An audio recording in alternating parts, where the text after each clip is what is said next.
Noah Pitkoff. Ahoy, Noah. Apparently we're pirates now. On a recent Unsleeved, Cedric uttered one of my favorite phrases in the game, quote, every card is someone's favorite card. You may have said that, not me. I don't know.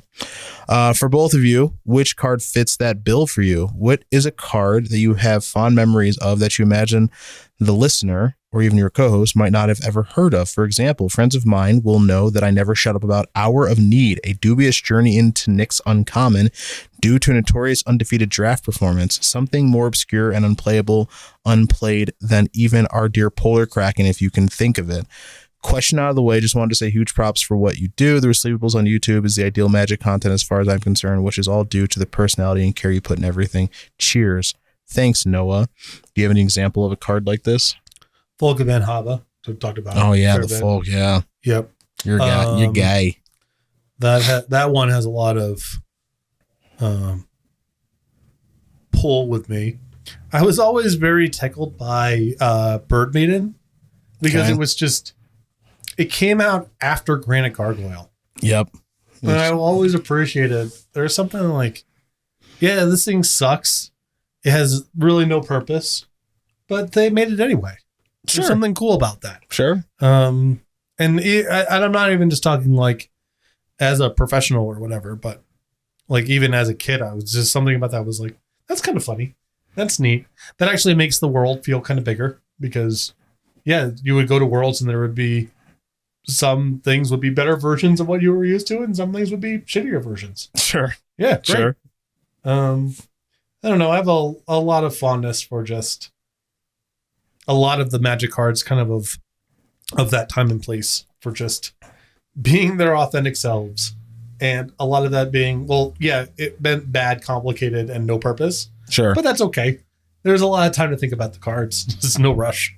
I have some cards that like kind of stand out to me because of life and career and stuff like that. So, the first Grand Prix that I ever did well in, Grand Prix Cleveland 2002, my very good friend Joey Baggs, who I used to do my wrestling podcast with, told me to cut Lava Blister and play Reckless Charge instead because it was better against Mono Black, and he basically saved my tournament. So Reckless Charge was really good against Mono Black. Really good. Yeah. 1 DL5 flashback. Yeah. Cool. I will never forget how much that I was main decking Lava Blister for Cabal Coffers, and he's like, that's just never gonna kill it, man. And I'm like, are you sure? And he's like, I'm extremely sure. I'm like, okay. All right, I believe you. Yeah. And Reckless Charge was just great for me the entire tournament. Yeah. So there's that. So I think of Reckless Charge rather fondly. I think of Glorious Anthem rather fondly. Mm-hmm. Because I was playing against our buddy Ben Lundquist in round 3 of Pro Tour Kyoto. He was playing Fairies. I was playing Kithkin, obviously. And on turn 2, he thought seized me and tanked for a while and took Glorious Anthem. And then the next turn, I just draw my card and it's a Glorious Anthem, put it in play. He's like, obviously, like, Ben, you're not going to get a little nod. Yeah, just the little nod. It's the smile and the nod of just like, come on, man. I'm just like, yeah. And like, it was at that moment that I realized that like, all right, like I know how to play my deck, sure, but like I'm also kind of running good. Because just he tanks forever, takes that card, I just draw, peel it, put it into play. It's just perfect for my curve, and it's like, smell you later, nerd. So there's that.